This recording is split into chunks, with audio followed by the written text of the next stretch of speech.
الفجر يرسم بالضياء على المآذن ألف هالا، والليل في وهن الرحيل يشد أطراف الغلال، والنجم يبدو كالسراج تراقصت فيه الذبالا، والصبح في ألق تنافس مد في زهو ظلالا، والنور من كافيه شلا. بسم الله الرحمن الرحيم.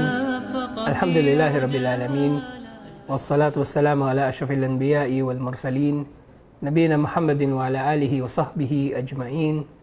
Assalamualaikum warahmatullahi wabarakatuh. Welcome pong muli sa isa na naman nating episode sa ating pagtalakay sa mga fatawa ni Sheikh Muhammad bin Saleh Al-Uthaymin rahimahullah, ang Fiqhul Ibadat. Na sa araw na ito inshallah ay itutuloy natin ang pagtalakay sa usapin na kung sino-sino ba ang mga tao na obligado na para sa kanila ang mag-ayuno.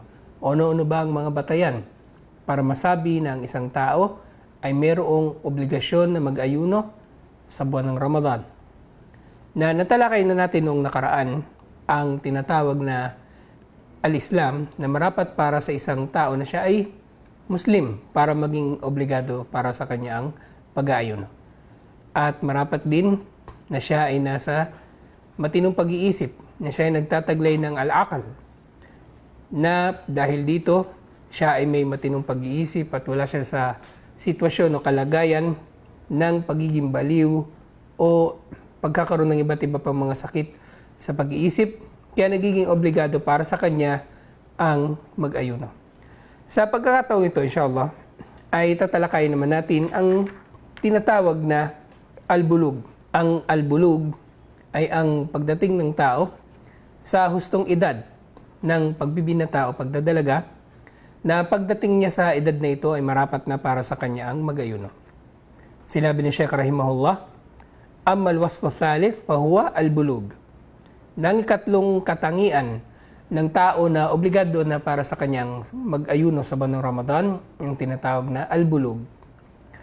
Wa yahsul al-bulug biwahidim min umuri thalatha. Na ang tao ay darating na sa kalagayan ng bulug kapag narating niya o naganap sa kanya, nangyari sa kanya ang isa sa mga tatlong bagay na ito. Nang tinutukoy dito ni Sheikh rahimahullah, alinman ang mauna sa tatlong bagay na ito, alinman ang mauna na maganap o mangyari sa tao sa tatlong bagay na ito na tutukuyin niya, ay mangangahulugan na obligado na para sa tao na yaon ang mag-ayuno. Hindi kailangan na tatlo na ito ay sabay-sabay na kanyang katangian, o kaya ay hihintayin niya muna na makumpleto ang tatlo na ito. Kung matutupad ang kahit isa lamang sa mga ito, ay tunay na obligado na para sa kanya ang mag-ayuno, babae man siya o lalaki. At dinugtog ni Sheikh, unang-una, imma an yatummu lil insan 15 sana. Ang unang batayan para matukoy na ang tao ay dumating na sa edad ng bulug o ng pagbibinata o pagdadalaga, ay kapag siya ay dumating na sa edad na 15 pataas. Na para sa isang lalaki o babae, kapag nasa edad na sila ng 15, ay marapat na para sa kanila ang mag-ayuno. At ito ay taliwas sa haka-haka ng marami sa mga Muslim na inakala nila na ang edad ng obligasyon ng pag-aayuno ay nasa edad na 20 o minsan ay 30, hanggang sa kung ano lamang ang maisipan nila na marapat na edad ng pagsisimula ng Muslim sa pag-aayuno. Ito ang pinaka-tiyak na pagtataya ng ating mga scholar kung anong taon ba ang maituturing na nasa hustong edad ng tao. Ito ay ang ika-15 taon niya sa kanyang edad. Pangalawa, sinabi ni Sheikh rahimahullah, aw anyan bitul ana, na kapag ang isang tao, ang isang bata halimbawa ay nagsimula na siyang tubuan ng ana o yung tinatawag na buhok sa maselang bahagi ng katawan. Na sinabi ni Sheikh rahimahullah na al-ana hiya ash-sha'rul khashan alladhi yakunu 'inda al-qubul. na ito yung buhok na tumutubo sa maselang bahagi ng katawan ng tao, na kapag nagsimula na itong tumubo sa kanya, ay may tuturing na siya na dumating sa edad ng pagbibinata o pagdadalaga. Kahit na dumating pa ito bago siya maging 15 taon, ay may tuturing na siya na nasa edad na albulug o yaong edad ng pagbibinata o pagdadalaga na obligasyon na para sa kanya mag-ayuno. Ang pangatlo, aw yanzilul mani biladdatin sawaun kana dhalika biihtelamin aw biyaqdha. Na kapag ang isang tao, ang isang bata ay dumating na siya sa edad na meron ng lumalabas na likido sa kanyang ari, na maaaring ito ay nangyayari habang siya ay tulog o gising, lalong-lalo na sa tinatawag na wet dreams. Kapag nangyari sa kanya ito, doon pa lamang sa kauna-unahang pagkakataon ay may tuturing na siya na nasa edad ng pagbibinata o pagdadalaga. Na sinabi ni Sheikh rahimahullah, karugtong nito, وَتَزِيدُ الْمَرْأَةِ أَمْرًا رَابِعًا وَهُوَ الْحَيْض. Na para sa kababaihan ay meron pang pang-apat na batayan ng pagdating niya sa edad ng pagdadalaga, at ito ay ang pagdating ng kanyang unang buwan ng dalaw. Na dito ay may tuturing na siya na obligado na para sa kanya mag-ayuno pagkatapos niyang maging malinis sa buwan ng dalaw nito. فَإِذَا حَادَتْ الْمَرْأَةِ بَلَغَتْ. Ayon nga sinabi ni Sheikh rahimahullah, na kapag dumating na ang buwan ng dalaw sa isang babae, ay may tuturing na siya na nagdalaga. وَعَلَى هَذَا فَمَنْ تَمَّ لَهُ 15 سَنَةً مِنْ ذَكَرٍ أَوْ أُنْثَى فَقَدْ بَلَغَ. Na dahil dito sa sinabi ni Sheikh rahimahullah, sa kanyang karagdagang paliwanag, sino man ang dumating sa edad na 15 ay may tuturing na siya automatically na dumating na sa edad ng bulug. وَمَنْ نَبَتَتْ عَانَتَهُ وَلَوْ قَبْلَ 15 سَنَةً مِنْ ذَكَرٍ أَوْ أُنْثَى فَقَدْ بَلَغَ. Sino man na tinubuan ng buhok sa maselang bahagi ng katawan bago pa siya dumating ng 15 taon, halimbawa, ay dumating na siya sa edad ng pagbibinata o pagdadalaga na tinatawag na albulug. وَمَنْ أَنْزَلَ مَنِيًّا بِلَدَّةٍ مِنْ ذَكَرٍ أَوْ أُنْثَى وَلَوْ قَبْلَ 15 سَنَةً فَقَدْ بَلَغَ. Sino man na nagsimula na siyang labasan ng punlay sa kanyang ari, bago pa man ito dumating sa ika-15 taon niya sa edad, ay dumating na siya sa tinatawag na albulug. At panghuli sinabi niya, وَمَنْ حَادَتْ وَلَوْ قَبْلَ 15 سَنَةً فَقَدْ بَلَغَتْ. Na sino mang babae ang magkaroon ng kauna-unahan niyang buwan ng dalaw, kahit pa hindi pa siya umaabot sa edad na 15, ay siya ay may tuturing na dinatnan na ng tinatawag na albulug. وَرُبَّمَا تَحِيدُ الْمَرْأَةِ وَهِيَ بِنْتٌ 10 سِنِينَ.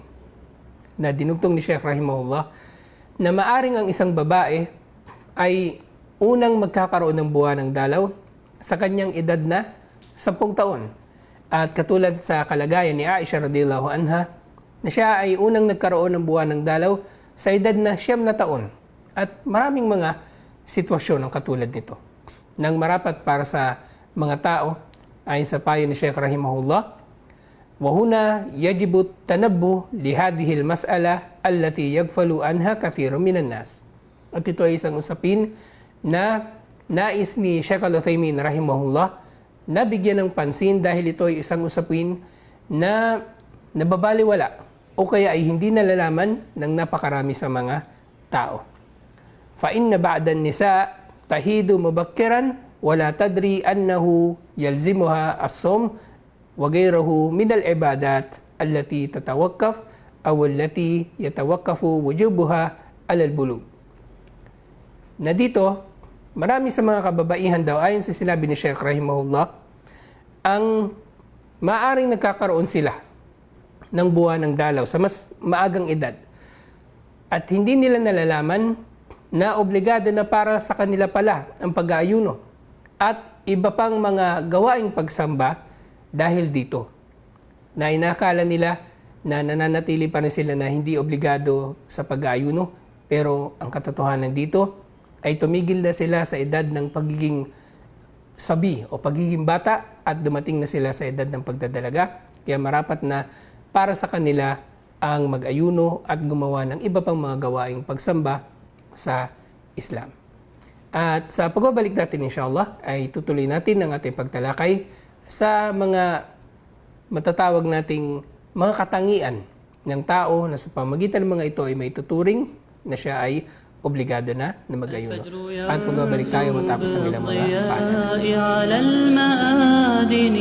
paalala. والليل في وهن الرحيل يشد أطراف الغلالة والنجم يبدو كالسراج تراقصت فيه الذبالا والصبح في ألق تنافس مد في زهو ظلالا والنور من كافيه شل الفجر يرسم بالضياء على المآذن ألفهالا والليل في وهن الرحيل يشد أطراف الغلالة والنجم يبدو كالسراج تراقصت فيه الذبالا والصبح في ألق تنافس مد في زهو ظلالا والنور من كافيه شلا. بسم الله الحمد لله والصلاة والسلام على رسول الله wa ala alihi wa sahbihi wa man wala.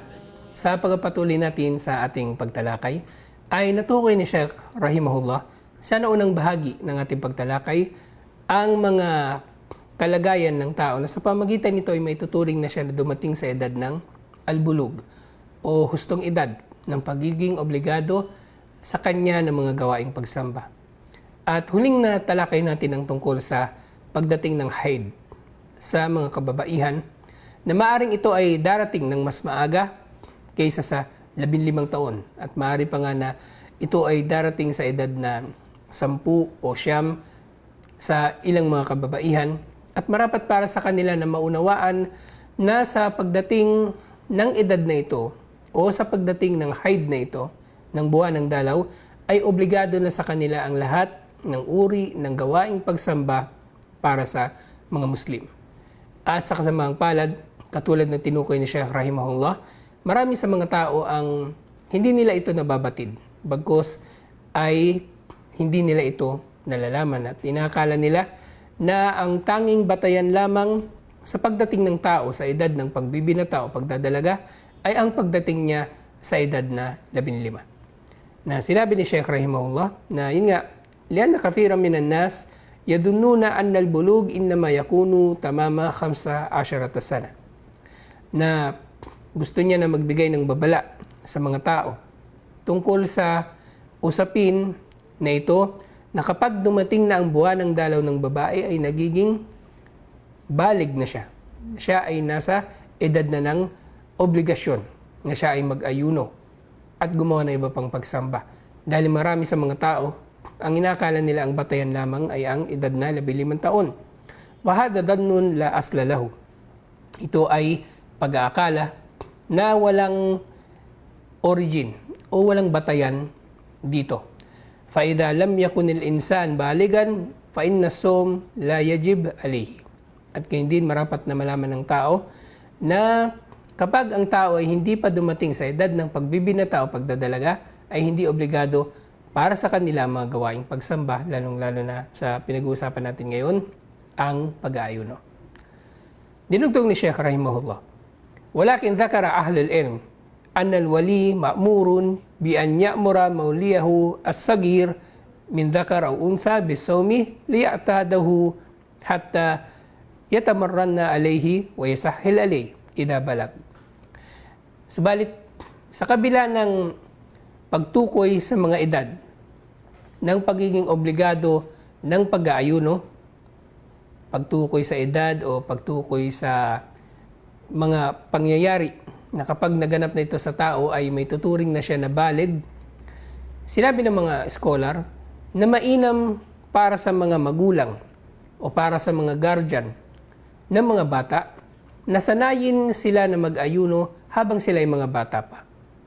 Nang sa gayon, sila ay masanay na nag-aayuno. Nang sa gayon, kapag dumating na sila sa sitwasyon o edad na sila ay obligado na mag-ayuno, ito ay magiging madali para sa kanila. Na hindi katulad ng mangyayari halimbawa sa ibang mga Muslim na hindi talaga nila nasubukang mag-ayuno at biglaan silang mag-aayuno at ito ay magiging mahirap para sa kanila, lalong-lalo na sa mga unang araw. Kaya mainam na sanayin natin ang ating mga anak sa murang edad pa lamang.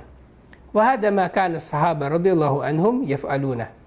At ito ang bagay na ginagawa ng mga sahaba ni Propeta Muhammad sallallahu alaihi wasallam. At minsan naiulat, fa innahum kanu yasumuna awladuhum as-sigar hatta innal wahida minhum layabki fayu'ta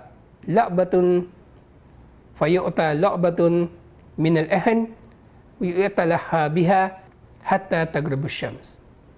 Na minsan ang mga sahaba radhiyallahu anhum sa kanilang pagsasanay sa kanilang mga anak na mag-ayuno ay hindi may iwasan na merong iiyak sa kanilang mga batang anak dahil sa gutom o pagkainip.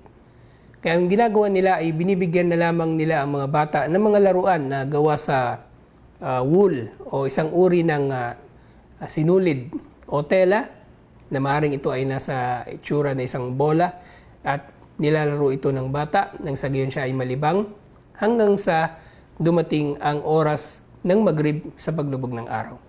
Na dito sa pamaraan na ito ay tinitiyak ng mga sahaba radhiyallahu anhum ng kanilang mga anak ay makakatapos at makakakompleto ng isang araw na pag-aayuno. Ang sumunod na katangian ng tao na sa pamagitan ng katangian na ito ay nagiging obligado para sa kanyang pag-aayuno. Wa amal wasfur rabi fa huwa an yakuna al-insan qadiran ala as-sawm. Na ang isa pang katangian ng tao ay marapat siya na magkaroon ng kakayanan na mag-ayuno. Ay yastatiu an yasuma bila masyakka. Na marapat para sa isang tao, ibig sabihin ng kakayanan dito ay magkaroon siya ng kakayanan na mag-ayuno nang hindi naman siya nakakaranas o makaka-experience ng paghihirap sa kanyang pag-aayuno. Na ibig sabihin nito, wala naman siyang sakit o wala siyang dinaramdam sa kanyang katawan na magiging dahilan para maging mahirap para sa kanyang pag-aayuno. Sinabi ni Shaykh rahimahullah, fa in kana ghayra qadirin fala sawma alayh. Kapag ang isang tao ay walang kakayanan na mag-ayuno, ay hindi obligado para sa kanya ang mag-ayuno. O kaya ay mangangahulugan din ito na hindi niya kailangan mag-ayuno, walakin ghayr al-qadir yanqasim ila qismain. Subalit ang tao na ito na walang kakayanan na mag-ayuno ay hinati ng mga scholar sa dalawang uri nang sa gayon ay matukoy natin ano ba ang dahilan ng kanyang kawalan ng kakayanan at ano ang kanyang gagawin para matugunan niya ang obligasyon ng pag-aayuno na hindi naman niya physically magagawa dahil sa kanyang sitwasyon. Unang-una dito, al-qismul awwal, an yakuna ajzahu an-sawm mustamirran daiman kal-kabir wal maridu mardan la yurja bur'uhu.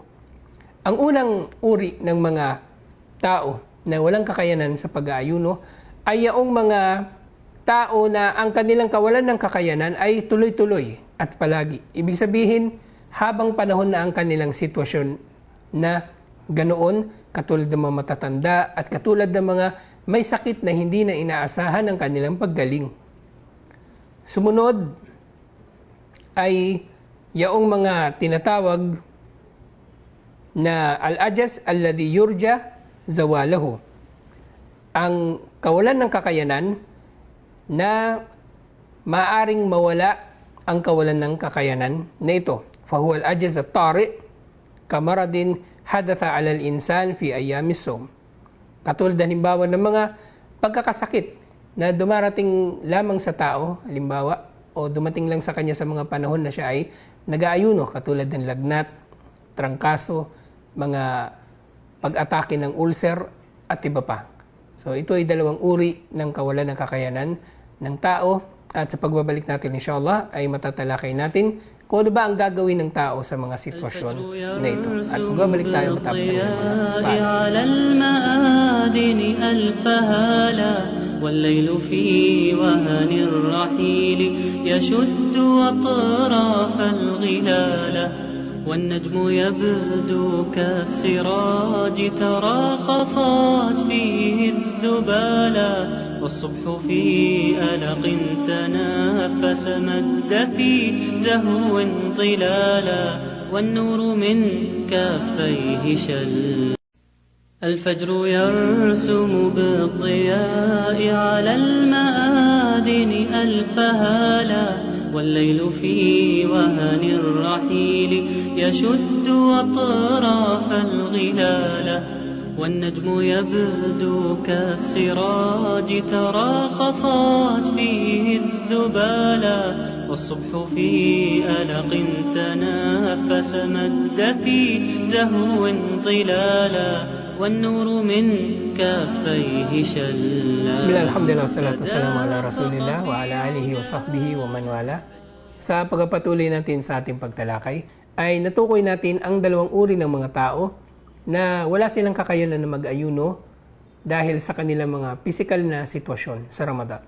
Ang una dito ay yung mga permanente na ang kanilang kawalan ng kakayanan dahil sa kanilang katandaan o dahil sa sakit na hindi na inaasahan ng paggaling nito.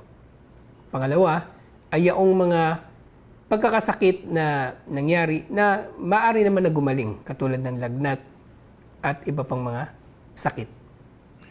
Ang unang uri na dito nga natukoy natin, yung mga katulad ng sinabi ni Sheikh, an yakuna ajzahu anis-sawm mustamirran daiman kal kabir wal marid mardan la yurja bur'uhu. Katulad ng mga matatanda at mga may sakit na hindi na inaasahan ng kanilang paggaling na ang kanilang kawalan ng kakayanan na mag-ayuno ay tuloy-tuloy na o permanente. Fahada yut'imu an kulli yawmin miskinan. Na para sa ganitong mga tao ay magpapakain sila ng isang miskin, isang taong mahirap para sa bawat araw na hindi nila napag-ayunuhan. Faida kana syahar 30 yawman at ama 30 miskinan. Na halimbawa niyan kung ang isang buwan ay mayroon 30 araw, ay magpapakain siya ng 30 mahirap na tao. Wa idha kana syahar 29 yawman at ama 29 miskinan. Kung ang buwan ng Ramadan na yaon ay 29 days lang, ay 29 lamang ang kailangan niyang pakainin ng mga miskin. Walil it'am kayfiyatan. At mayroong dalawang pamaraan kung paano isasagawa ng tao ang pagpapakain na ito sa mga miskin. Unang-una, al-kayfiyatul ula, an yukhriju habban min aruz aw bur. At ito ay ang magbigay siya sa mga mahihirap ng aruz, ng bigas o bur, yung trigo. Wa qadruhu rubu sa' bisa'in Nabi sallallahu alaihi wasallam aw khumus sa' bisa'i al-ma'ruf huna wa yasawi kilowain wa 40 graman min burrin jayyid razin. Na siya ay maaring magbigay ng bigas o trigo na ito ay katumbas sa panahon natin ngayon, sa pagkakakilala natin ngayon, sa 2 kilo at 40 gram. Na kung hihigit pa dito ang ibibigay niya, ay wala namang problema dito. Halimbawa, gusto niyang magbigay ng 3 kilong bigas para sa bawat miskin sa bawat araw na hindi niya napag-ayunuhan, ay walang problema. Dito, ang mahalaga ay magawa niyang maibigay ang minimum, which is 2 kilo at 40 gram ng bigas o trigo. At sa sinabi ng iba pang mga scholar, sa pamagitan ng iba pang uri ng butil na normal na kinakain ng mga tao sa kanilang mga lugar. Nilutong ni Sheikh rahimahullah, yani annaka idha wazanta min al-bur al-razin ad-dajan ma yablugu kilowain wa 40 graman fa inna hadha sa' bisa'in Nabi sallallahu alaihi wasallam. Na itong 2 kilo na ito, 40 grams, ay ito ay katumbas ng sa panahon ni Propeta Muhammad sallallahu alaihi wasallam, na dito nga wa yuhsin fi hadhihi al-hal an taj'al ma'ahu idha dafa'tahu lil faqir shay'an yu'addimuhu min laham aw ghayrahu hasab ma taqtadi bihi al-hal wal urf. Na mainam din kung magbibigay ka ng bigas, halimbawa ay magbigay ka rin ng iba pang makakain ng tao na pwede niyo may sama rito, katulad ng karne at iba pang mga bagay ayon sa kung ano ang nakagawian sa inyong lugar o kung ano man ang pangangailangan sa inyong lugar o pangangailangan ng tao na pagbibigyan mo ng pagkain. Pangalawa, wa amal kayfiyatu thani lil it'am, ang pangalawang pamaraan ng pagpapakain sa may hirap ay ang fa'an yasna ta'aman yakfi li 30 faqiran aw 29 faqiran wa yadu'uhum ilayhi kama dhukira dhalika an Anas bin Malik radhiyallahu anhu hina kabur, na maaring magluto siya ng pagkain na sapat para sa 30 tao o 29 katao, at aanyayahan niya ang mga tao na iyon, ang mga miskin na iyon na kumain. At ito ay naiulat na ginawa ni Anas bin Malik radhiyallahu anhu nang siya ay tumanda. So maaaring gawin din niya ito. Ang unang pwede niyang gawin ay ang mamigay siya ng bigas o trigo. At ang pangalawang pamaraan ay maaari siya magluto ng pagkain na sapat para sa 30 tao. Wala yajuzu an yut'ima shakhsan wahidan miqdaru ma yakfi at-30 o 29, yani la budda an yakuna an kulli yawm miskin. Na sinabi ni Sheikh rahimahullah na hindi maaari na papakainin niya ang isang tao ng pagkain na sapat para sa 30 tao. So dapat ay 30 o 29 na miskin ang papakainin niya, na ito ay ayon sa nasabi nga dito na sa bawat araw ay magpapakain siya ng isang miskin o isang mahirap. At ang pangalawang uri, sinabi ni Sheikh rahimahullah, na kawalan ng kakayanan ng tao na mag-ayuno ay yaong sinabi niya na fahuwa al-ajaz alladhi yurja zawalahu. Ito ay ang kawalan ng kakayanan ng tao na mag-ayuno na inaasahan ng tao na mawawala ang kawalan ng kakayanan na ito. Ibig sabihin, gagaling pa siya sa kanyang pagkakasakit, halimbawa sa kanyang lagnat, sa kanyang trangkaso, at iba pa. Fahuwa al-ajiz at-tari kamarad hadatha al-insan fi ayyamis sum. Ito yung mga pagkakasakit na dumarating sa tao sa mga araw ng kanyang pag-aayuno. Wa kana yashukku alayhi an yasum, na dahil dito ay nagiging mahirap para sa kanyang pag-aayuno. Fanaqulu lahu after waqdi yawman makana, na ang mainam na gawin niya kung talaga mahirap para sa kanyang pag-aayuno ay ang itigil niya ang kanyang pag-aayuno at bayaran niya na lamang ito sa ibang araw. Na dito sinabi ni Allah subhanahu wa ta'ala, وَمَنْ كَانَ مَرِيدًا أَوْ عَلَى سَفَرٍ فَعِدَّةٌ مِنْ أَيَّامٍ أُخَرَ. Na para sa mga nag-aayuno, kung meron man sa kanila ang may sakit o kaya ay naglalakbay, ay palitan na lamang niya ito ng pag-aayuno sa ibang araw. Ibig sabihin, maaari niyang putulin ang kanyang pag-aayuno habang siya ay may sakit o habang siya ay naglalakbay. At kapag nawala na ang kanyang pagkakasakit at naputol na ang kanyang paglalakbay, ay maaari na siyang magpatuloy sa kanyang pag-aayuno sa iba pang mga araw. Maaring ito ay ipagpapatuloy niya ang mga natitirang araw ng Ramadan muna, at pagkatapos nito ay itutuloy niya ang anuman sa mga araw ng Ramadan na hindi niya napag-ayunuhan dahil sa kanyang pagkakasakit o paglalakbay.